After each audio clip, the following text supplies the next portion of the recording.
كنت بدور على شنطه للبيبي تشيل حاجته كلها وحاجتي انا كمان، ويكون وزنها خفيف معايا مش تقيله ولا حاجه، ويكون فيها سوتس وجيوب كتير علشان تشيل كل حاجه وتبقى متقسمه صح، وكمان بجوده عاليه وخامه محترمه.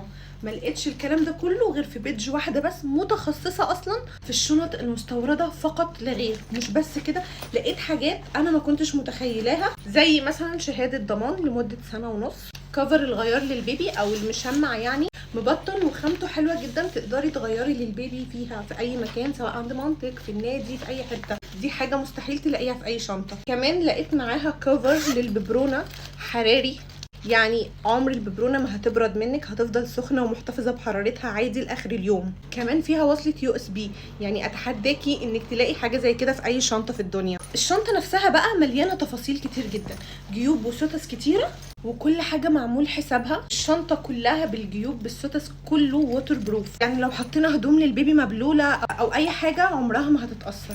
هنا بقى جيب مهم جدا، 3 جيوب للببرونات بتاعتك، وبرده جيوب حراريه يعني بتحتفظ بدرجه حراره الببرونه. في هنا سوسته تقدري تحطي فيها الملابس المتسخه بتاعت البيبي او الملابس المبلوله براحتك.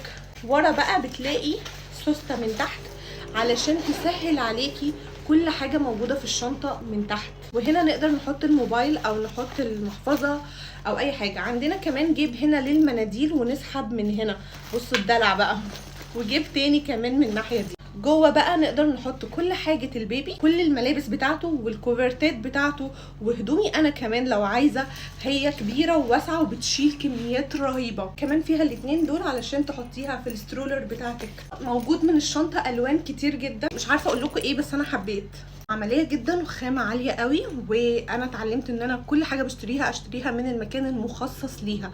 فهنا البيج اسمها بيج شنط مستورده، بتعمل بس شنط ما بتعملش حاجه تانية. فوق كل المزايا دي سعرها حلو جدا.